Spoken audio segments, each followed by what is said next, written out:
Langsung masuk ini. Bismillah, langsung mulai ya. Jazakallah khairan. Bismillahirrahmanirrahim. Alhamdulillahirabbil alamin. Allahumma shalli wa sallim ala sayyidina Muhammadin miftahi babi rahmatillah adada ma fi ilmillah salatan wa salaman daimain bidawami mulkillah wa ala alihi wa sahbihi.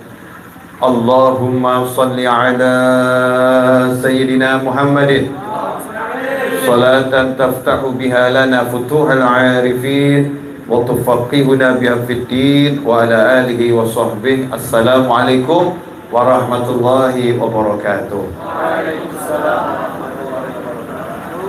Alhamdulillah, di malam Jumat pertama bulan Rabiul Tsani. Ini malam Jumat pertama bulan Rabiul Tsani, kita semua bisa kumpul dalam rangka cari ilmu. Insya Allah apa yang kita lakukan qabul. Karena kalau qabul jadinya berkah dunia akhirah. Kalau qabul jadinya manfaat dunia akhirah. Cari ilmu adalah suatu usaha biar kita selamat, biar kita senang. Jadi kalau ada orang hidupnya cari duit, katanya cari duit biar apa? Biar apa cari duit? Biar senang. Betul? Nyatanya yang cari duit pada pusing. Nyatanya cari duit pada pusing. Padahal cari duit biar senang katanya. Nah itu salah. Cari uang itu bukan biar senang. Cari uang itu biar dapat pahala. Nah itu nanti senang. Ya biar dapat pahala. Nanti bisa senang. Niatnya ibadah. Nah kalau cari uang pengen dapat pahala, maka harus pakai ilmu. Nikah. Banyak orang nikah pengen senang. Nyatanya setelah nikah pusing. Suami saya nyebelin, istri saya jengkelin, dan seterusnya. Punya anak-anaknya ruwet, anaknya begini, dan seterusnya. Karena salah lagi. Nikah itu untuk ibadah. Kalau nikahnya untuk ibadah, nanti hidupnya senang. Maka biar nikah bisa jadi ibadah, laki-laki butuh ilmu. Semua harus pakai ilmu. Kalau nggak pakai ilmu, nggak dapat apa-apa. Man arada dunya fa'alaihi bil ilm wa man arada al-akhirah fa'alaihi bil ilm. Siapa yang pengen dunia ya harus pakai ilmu. Siapa pengen akhirat juga harus pakai ilmu. Karena itulah yang pertama kali Allah pertontonkan kepada para malaikat saat penciptaan manusia bukan ketampanan, bukan kegagahan, bukan kekayaan. Nabi Adam alaihissalam ketika diciptakan oleh Allah Ta'ala sebagai manusia, maka Allah tidak menunjukkan Nabi Adam ganteng, enggak. Allah enggak menunjukkan Nabi Adam alaihissalam gagah, tidak. Allah tidak menunjukkan Nabi Adam punya surga, enggak. Tapi yang Allah tunjukkan kepada para malaikat, Nabi Adam punya ilmu.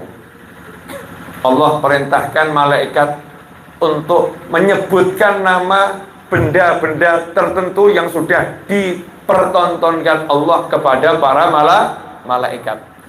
Anehnya, malaikat yang hidupnya itu lebih awal dari Nabi Adam alaihissalam, malaikat yang hidupnya itu sudah keliling jagat raya, malaikat itu yang banyak ngerti tentang alam kehidupan, melihat benda-benda yang Allah pertontonkan, ditanya itu apa, malaikatnya nggak tahu. Malaikatnya nggak tahu.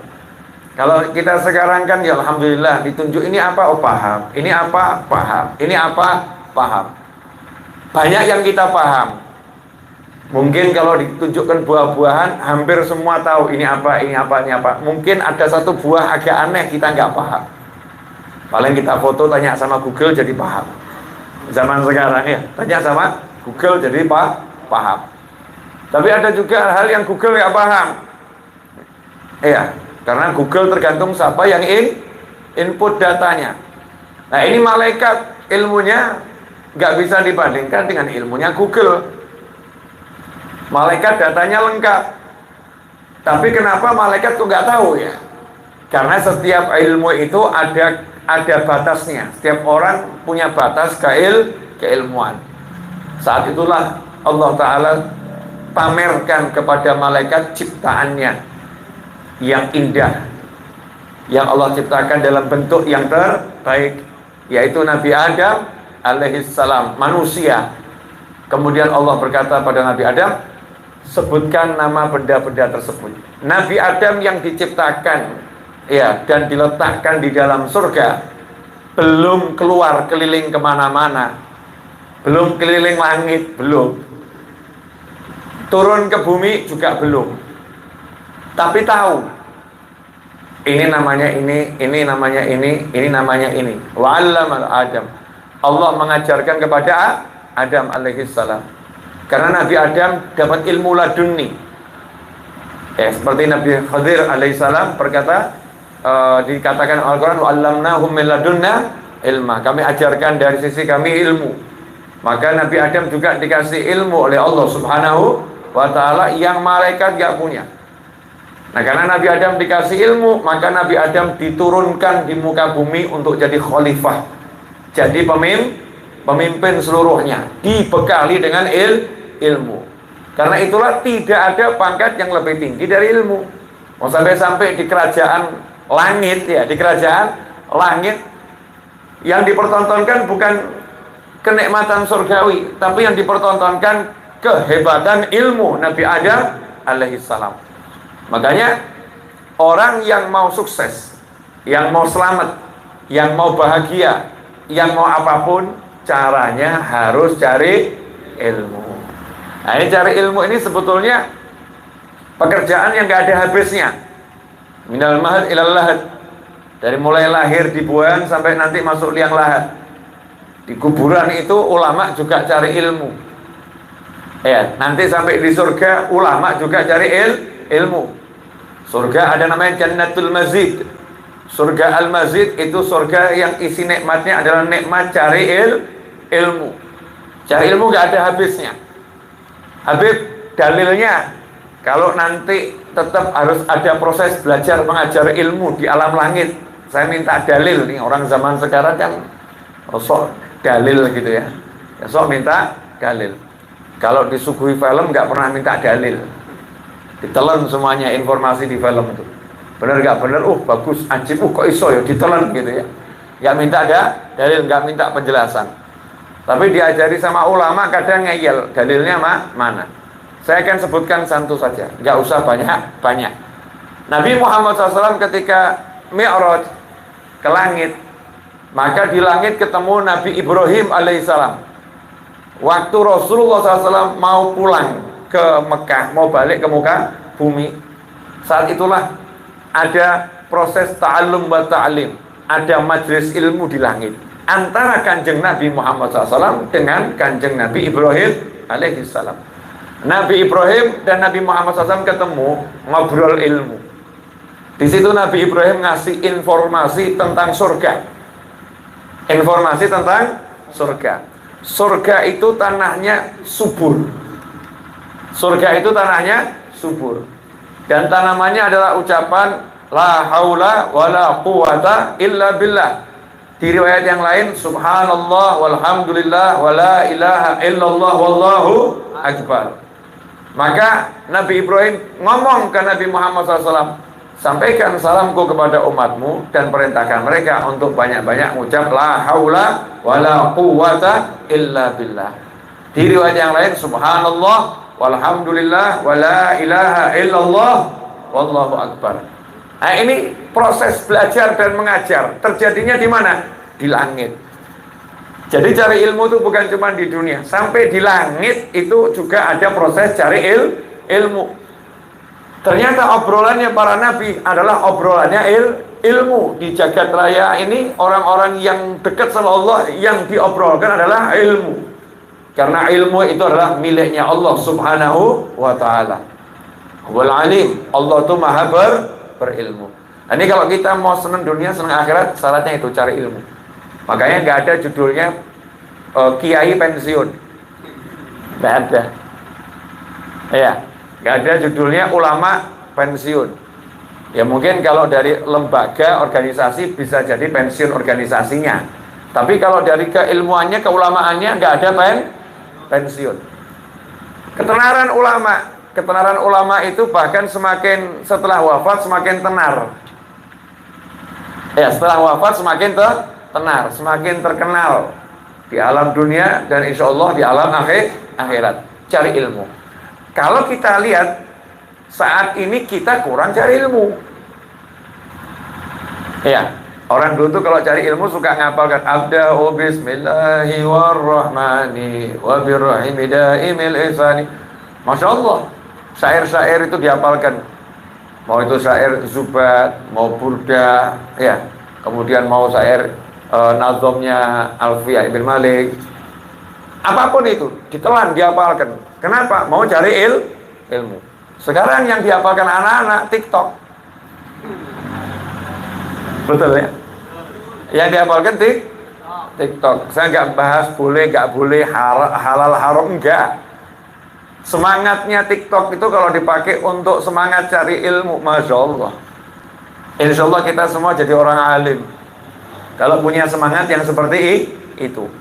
Tapi sayangnya sekarang ini semangat kita urusannya, mohon maaf pemirsa dimanapun antum berada, urusan semangat kita itu yang masuk mulut, yang isi perut. Dikatakan oleh para ulama, siapa yang semangatnya cuman urusan mulut dan perut, maka nilainya tidak lebih baik dari yang keluar dari belakang. Jangan dibahas ya, yang keluar dari belakang apa, sampel.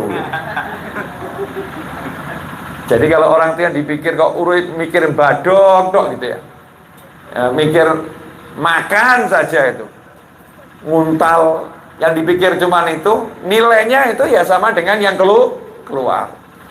Tapi kalau hidup yang dipikir itu bukan masalah makan, minum, bukan.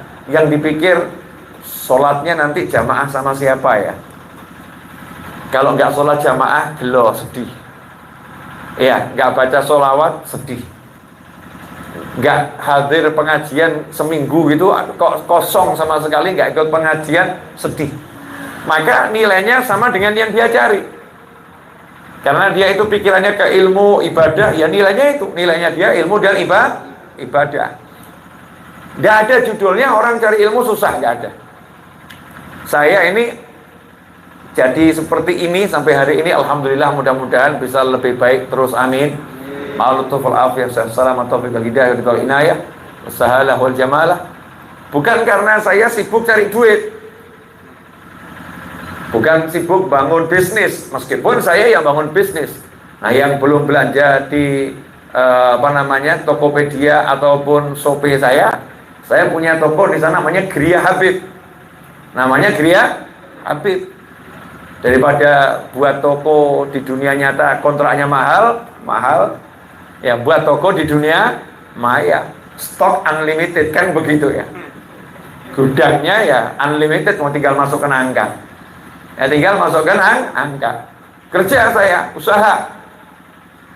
Jual kopi, jual peci kopiah, ya jual mukena, jual buku usaha. Tapi saya nggak mikir itu. Kalau saya mikir itu nggak jadi begini. Karena saya nggak mikir itu, saya mikirnya ini, maka yang itu saya dapat. Paham maksudnya? Siapa yang mikirnya akhirat, dunia katut.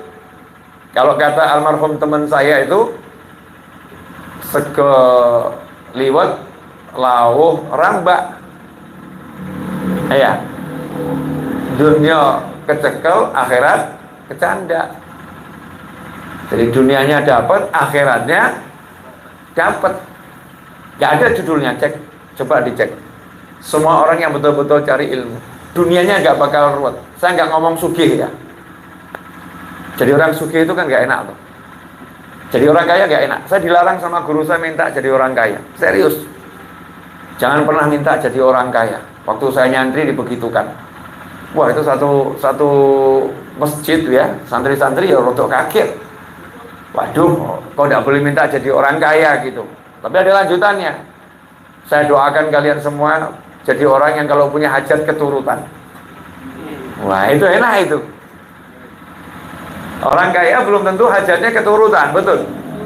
Ada orang kaya pengen nikah gak kobul-kobul. Kerjaan ada, duit ada, tabungan banyak, Masya Allah. Tapi gak nikah nih, nikah. Ada orang melarat pol, tapi istri 4. Ada enggak itu? Ada. Sing sugih gak rapi-rapi, sing melarat bojone papat. Aneh memang. Tapi itu ada. Ada orang yang ganteng, Masya Allah. Gantengnya Masya Allah. Ganteng pol. Tapi gak laku-laku. Ada orang yang wajahnya itu ya begitulah. Mau ngomong jelek kan ya, ciptaannya Allah gak ada yang jelek ya. Indah semua ciptaannya Allah. Orang lihat jelek itu kan salahnya yang lihat. Makanya kalau kita ini kurang ganteng, kalau orang bilang kamu jelek, enggak, matamu yang belum bisa melihat kegantenganku, penglihatanmu yang belum bisa melihat kegantenganku. Kesalahan bukan padaku, tapi pada mata Anda. Selesai masalah. Pede saja. Udah kok dibuat ruwet. Ada yang wajahnya biasa-biasa saja ya begitu, bahkan di bawah rata-rata. Tapi istrinya cantiknya luar biasa. Sehingga yang ganteng gak bingung kok iso. Ada orang itu gak punya duit, tapi setiap pengen dapat. Pengen mobil dapat, pengen rumah dapat, pengen motor dapat, pengen apa dapat. Hajatnya keturutan. Nah, ini orang yang hajatnya keturutan itu pangkatnya lebih tinggi dari orang kaya. Saya mau nanya, pilih mana? Punya mobil atau pakai mobil?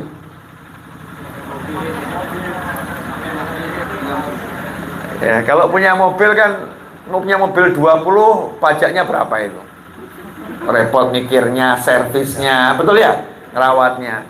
Tapi kalau nggak punya mobil, mau pakai mobil siapapun, bebas. Semua pada persilahkan. Yai, saya punya mobil 10, silahkan dipakai. Mana yang kamu suka? Yang satu lagi, Yai, saya punya mobil 5, silahkan dipakai. Yai, saya punya rumah di sana. Yai, saya punya. Yai. Masya Allah. Semua nawarkan kendaraannya, mobilnya, rumahnya, vilanya. Nawarkan, silahkan dipakai. Kalau dipakai, senengnya luar biasa. Gara-gara apa? Apa gara-gara kiainya, ustadznya tadi, ulamanya, habibnya tadi ganteng? Bukan. Karena dipandang punya ilmu yang membantu mencerahkan orang-orang tersebut. Yang tadinya pusingnya jadi hilang.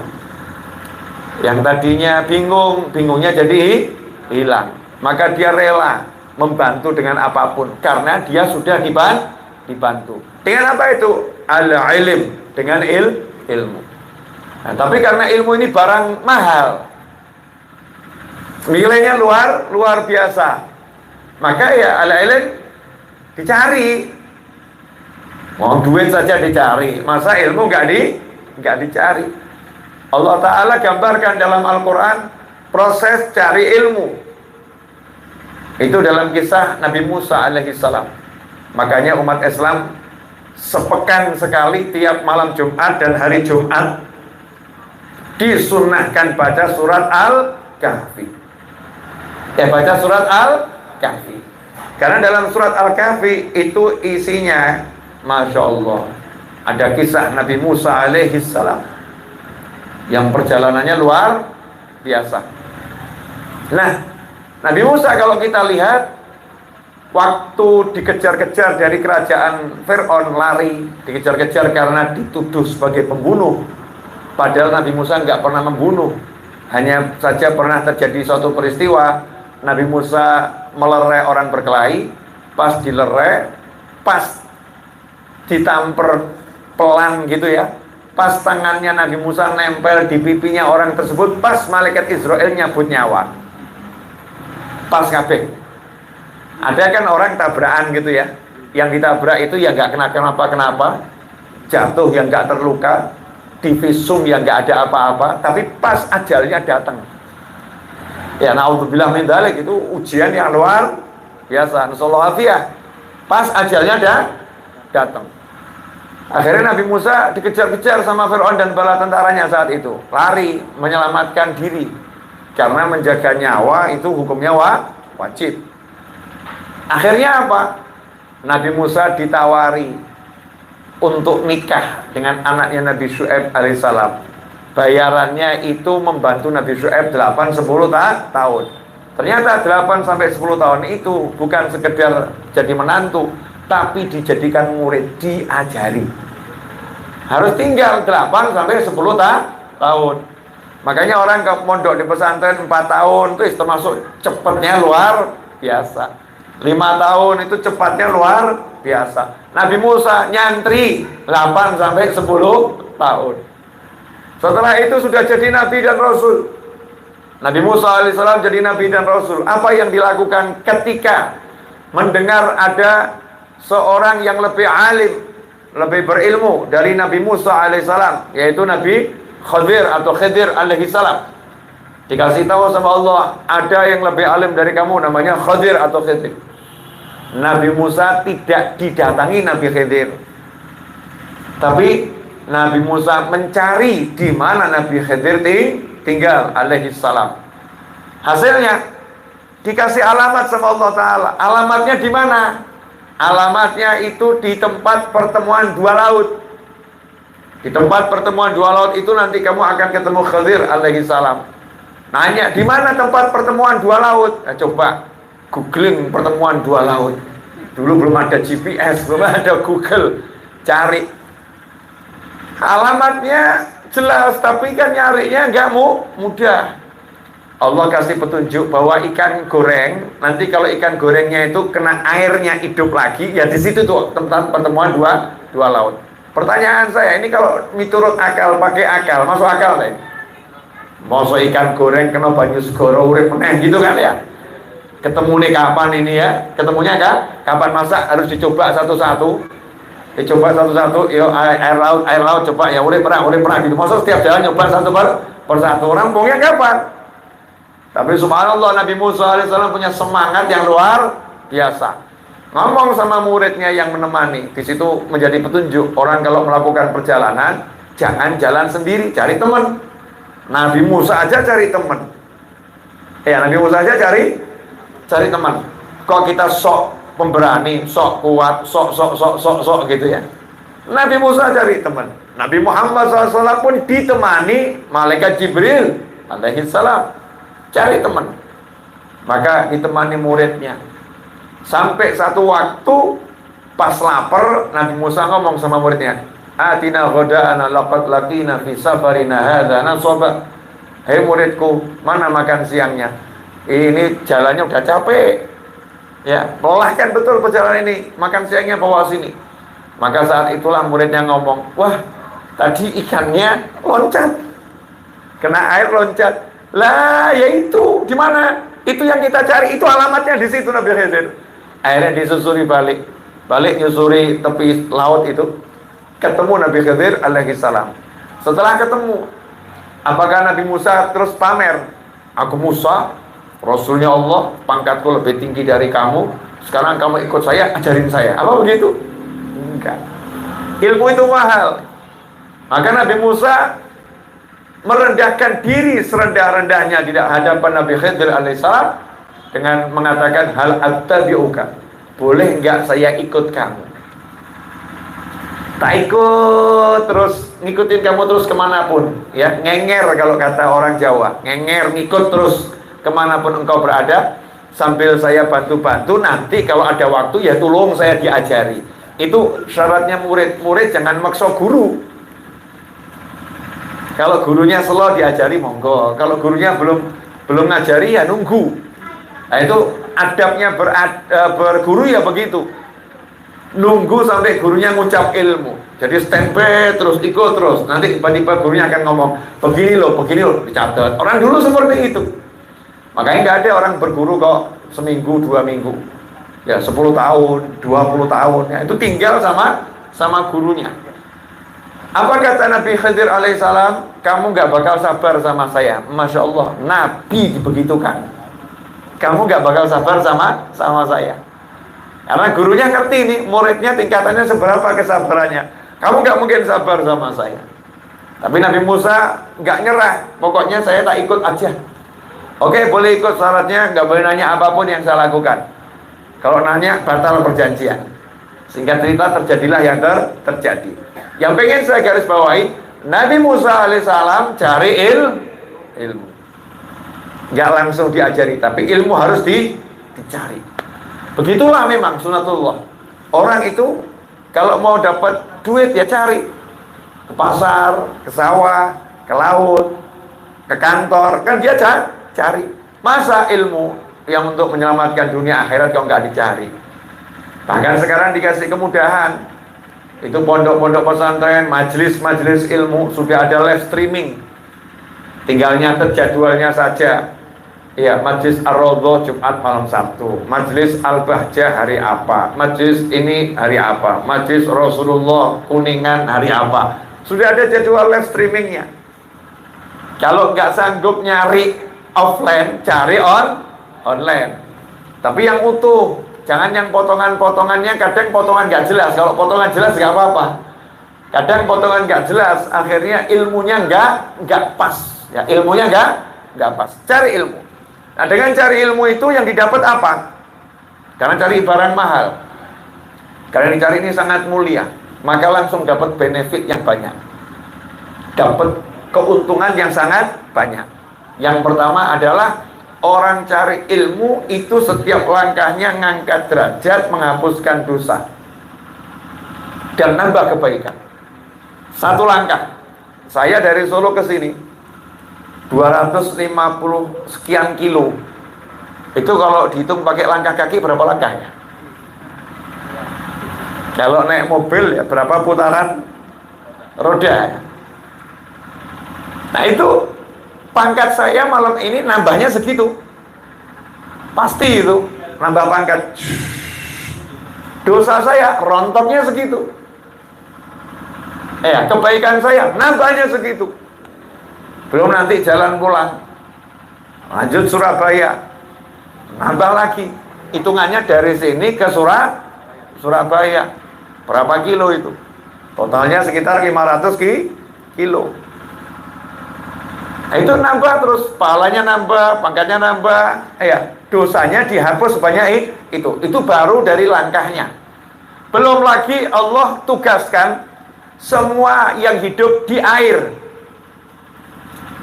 Di bahar itu maksudnya bukan di laut. Hitanul bahar, hewan-hewan yang hidup di air, baik itu di akuarium, baik itu di sungai, baik itu di selokan, baik itu di laut. Hewan yang hidup di situ semua ditugaskan oleh Allah SWT untuk beristighfar khusus buat orang yang menyampaikan kebaikan dan belajar kebaikan. Jadi malam hari ini jenengan sama saya nyantai begini, itu ikan-ikan sak jagat itu ya. Semua Allahumma gfirlahu, Allahumma gfirlahu, Allahumma gfirlahu. Ya Allah ampuni dia, ya Allah ampuni dia, ya Allah ampuni dia. Nikmatnya luar biasa. Kemudian Allah tugaskan malaikat khusus. Double-double ini. Makhluknya khusus, malaikatnya khusus. Malaikat khusus ini tugasnya cari orang yang mau duduk di majelis zikir dan ilmu. Kemudian malaikatnya datang ke situ, malaikatnya kemudian berkata, Allahumma gfirlahu, Allahumma arhamhu. Ya Allah ampuni dia, ya Allah rahmati dia. Sehingga orang yang cari ilmu tadi ini, duduknya saja udah terhapus dosa-dosanya. Duduknya saja naik pangkatnya. Duduknya saja digerujuk rahmat. Ini orang yang mau cari ilmu. Kemudian dapat apa lagi? Hudhur majlis ilm afdal min salati alfi rak'atin wa iyadati alfi maridin wa huduri alfi janazatin. Atau kama qala sallallahu. Orang yang mau cari ilmu, datang cari ilmu, itu lebih utama daripada sholat sunnah 1000 rakaat. Kelihatannya nyantai-nyantai begini, pahalanya lebih utama daripada sholat sunnah 1000 rakaat, dan plus lebih utama daripada menjenguk 1000 orang sakit, dan plus lebih utama daripada melayat 1000 jenazah. Ya, mau melayat 1000 jenazah itu sanggup enggak? Susah kan ya? Jenguk 1000 orang sakit, rumah sakit mana yang ada 1000 pasien bisa dijenguk? Kalau toh bisa, misalnya butuh waktu berapa lama? Dokter yang handal pun visit di satu rumah sakit nggak sampai 1000 satu hari. Ya, nggak sampai 1000. Nah, ini menunjukkan orang yang cari ilmu dan mengajarkan ilmu itu susah dikejar. Pangkatnya nggak bisa dikejar. Nah, karena itulah setan itu berjuang dengan seluruh bala tentaranya. Jangan sampai umatnya Nabi SAW suka sama ilmu.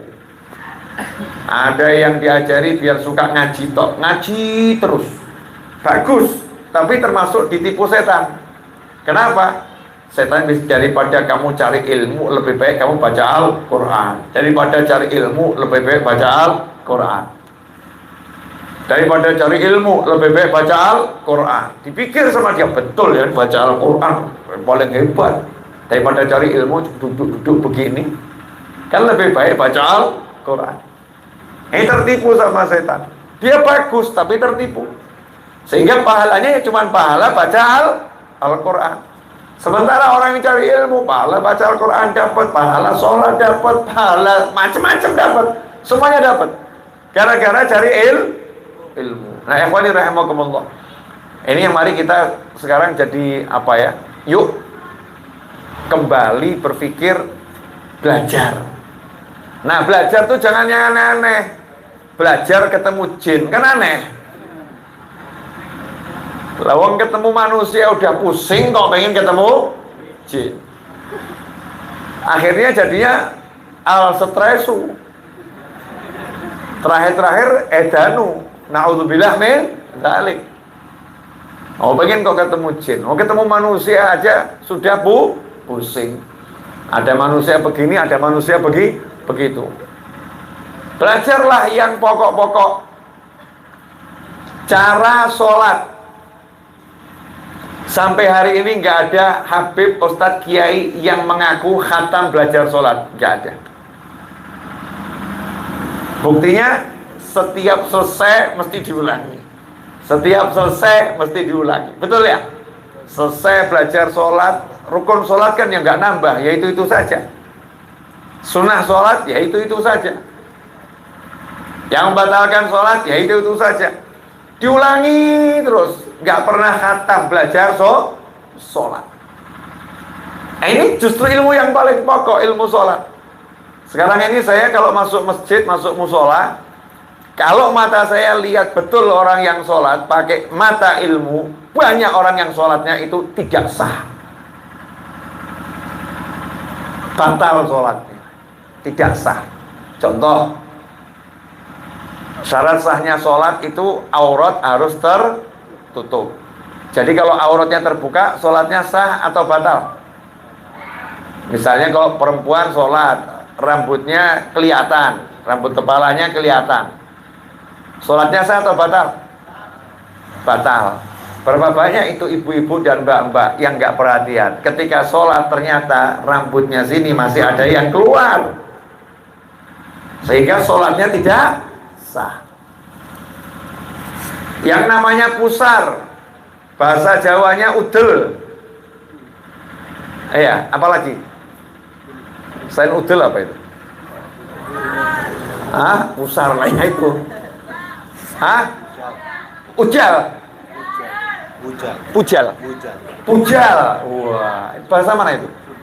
Oh, Sunda. Oh, Cirebon itu Sunda ngapa ya? Betul ya, Sunda ngapa itu Cirebon? Sunda ya bukan Sunda gitu ya. Jawa ya bukan Jawa. Merger bahasa Jawa sama Sunda, hasilnya Cirebon. Makanya saya kalau ketemu orang Cirebon ngomong bahasa Cirebon, saya bingung nih bahasa apa ini. Aku hidup di planet lain. Indonesia itu sugih bahasa kaya. Coba di googling lah, di Indonesia ada berapa bahasa? Kalau nggak salah lebih dari 500 bahasa. Di Indonesia itu ada lebih dari 500 bahasa, kan luar biasa. Makanya nggak usah belajar bahasa Inggris. Bahasa daerah di Indonesia ini kita udah termasuk orang menguasai banyak bahasa. Oh, cerdas. Kamu bisa bahasa apa? Jawa, Sunda, Madura, Indonesia, harusnya pakai itu ya. Bahasa Batak itu, macam-macam. Nah, itu pusar, pujal ya, udel. Itu aurat atau bukan aurat? Aurat. Wajib dibuka atau wajib ditutup? Wajib ditutup. Berapa banyak orang yang sholat ya pakai celana, celananya itu turun ke bawah dikit, pakai kaos, ya kaosnya itu kesempitan sehingga perutnya agak besar, kemudian kelihatan kulitnya, yang kulitnya itu di bawah besar, entah kulit bagian belakang, ya pernah lihat? Saru, masa sholat kalau lihat kulit bagian belakang depannya kan ya. Nah, tapi kenyataannya begitu, kelihatan. Nah, itu batal atau gak batal? Menurut ilmu sholat, batal atau gak batal? Batal. Kalau batal berarti sholatnya tidak sah. Kok masuk sholat? Wudhu. Ilmu wudhu ini. Berapa banyak orang yang wudhunya tidak sah. Yang namanya wudhu itu ketika membasuh lengan, ya kan harus sampai siku. Nah, sampai siku apa? Kita beli spidol dulu, terus digambari muter dia. Nah, batasnya itu kan enggak. Makanya melebihkannya sedikit hukumnya wajib. Karena pas nggak mungkin, maka harus lebih. Nah, berapa banyak orang yang sininya disiram, sininya tidak. Berapa banyak itu? Wudhunya tergesa-gesa, kadang sininya kesiram, sininya tidak. Tergesa-gesa wudhunya, nggak perhatian, dianggap main air. Coba kalau urusan ngambil duit, Masya Allah, pinnya jangan salah, pinnya jangan salah. Salah 3 kali keblokir, betul ya? Urusan ngambil duit itu pinnya diinget-inget betul, bahkan mungkin lihat kertas 10 kali, bener gak ya? Urusan duit seperti itu. Nah, ikhwani rahimakumullah, kalau kita mau urusannya ini urusan akhirat, harusnya lebih dari itu. Ini sholat, wudhu saya nggak boleh salah, wudhu saya harus betul, maka saya harus tahu ilmunya wudhu, mana yang boleh, mana yang enggak boleh, mana yang rukunnya wudhu, saya harus tahu mana yang sunnahnya wudhu. Lah kalau wudhunya tidak sah, sholatnya seperti apapun, kalau wudhunya batal, sholatnya seperti apapun tidak diterima oleh Allah Subhanahu wa ta'ala. Hasilnya apa? Nah, karena sholat ini ibadah yang paling utama. Kalau sholat itu tidak dikerjakan dengan betul alias sholatnya batal, berarti hidupnya tidak sholat. Nah, kalau hidupnya tidak sholat, ya maka wajar gak akan falah.